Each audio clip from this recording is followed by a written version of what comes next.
Halo semuanya, kali ini kita bakal bahas sesuatu yang jujur aja sering banget ditemui sama para developer, ngubah database yang lagi live. Kedengarannya sepele, tapi tunggu dulu. Oke, coba kita lihat ya. Permintaannya kelihatannya simpel banget kan? Cuma ganti satu tipe data doang. Apa susahnya sih? Ya kalau dilihat kodenya cuma sebaris SQL begini, gampang kan?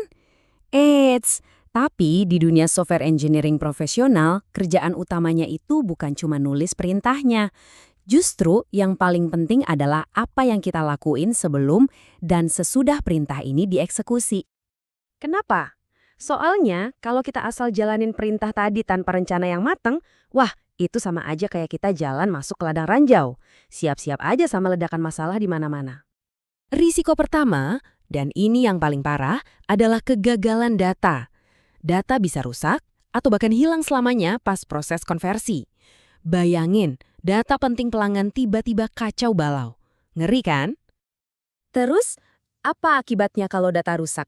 Ya, aplikasi kita yang bergantung sama data itu bakal ikut-ikutan crash.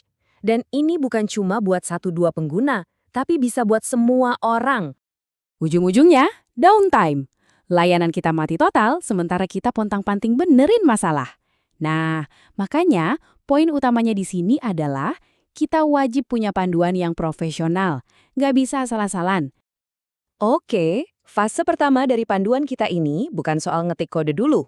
Bukan, ini soal investigasi. Anggap aja kita jadi detektif. Sebelum kita sentuh apapun, kita harus paham betul seluk-beluknya. Nah, lihat tabel ini.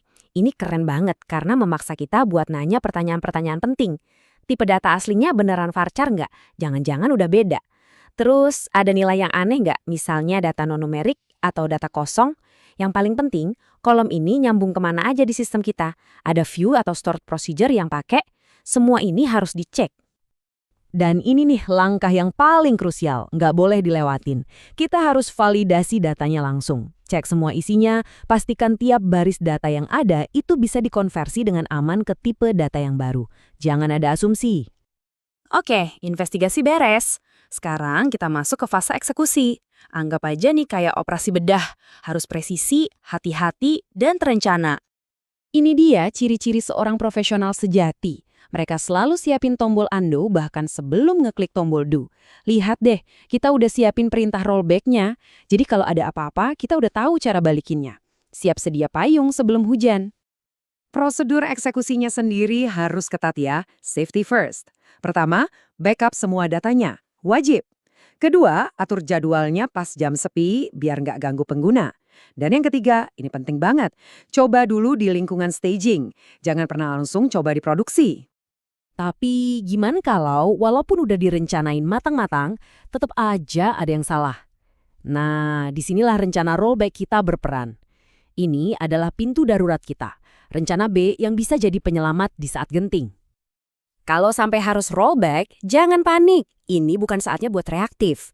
Kita ikutin aja prosedur yang udah disiapin. Tenang, ada 4 langkah yang jelas buat balikin layanan secepat dan seaman mungkin. Oke, panduan manual kayak gini emang bagus banget buat kita paham prinsip dasarnya. Tapi di sistem yang skalanya udah gede, para profesional biasanya pakai tools khusus buat mengotomatiskan semua ini. Coba lihat, tools kayak Flyway atau Liquibase. Mereka ini memperlakukan skema database kita itu layaknya kode. Jadi ada version controlnya, rollbacknya jadi gampang, dan semua prosesnya jadi rapi dan bisa diulang kapan aja. Nah, ini level selanjutnya, tujuan yang harus kita kejar. Jadi kesimpulannya jelas banget kan? Sebaris kode yang kelihatannya sepele itu ternyata punya resiko yang gede. Tapi dengan panduan yang profesional, kita bisa mengubah operasi yang berisiko tinggi ini jadi prosedur yang aman, terkendali, dan bisa diprediksi.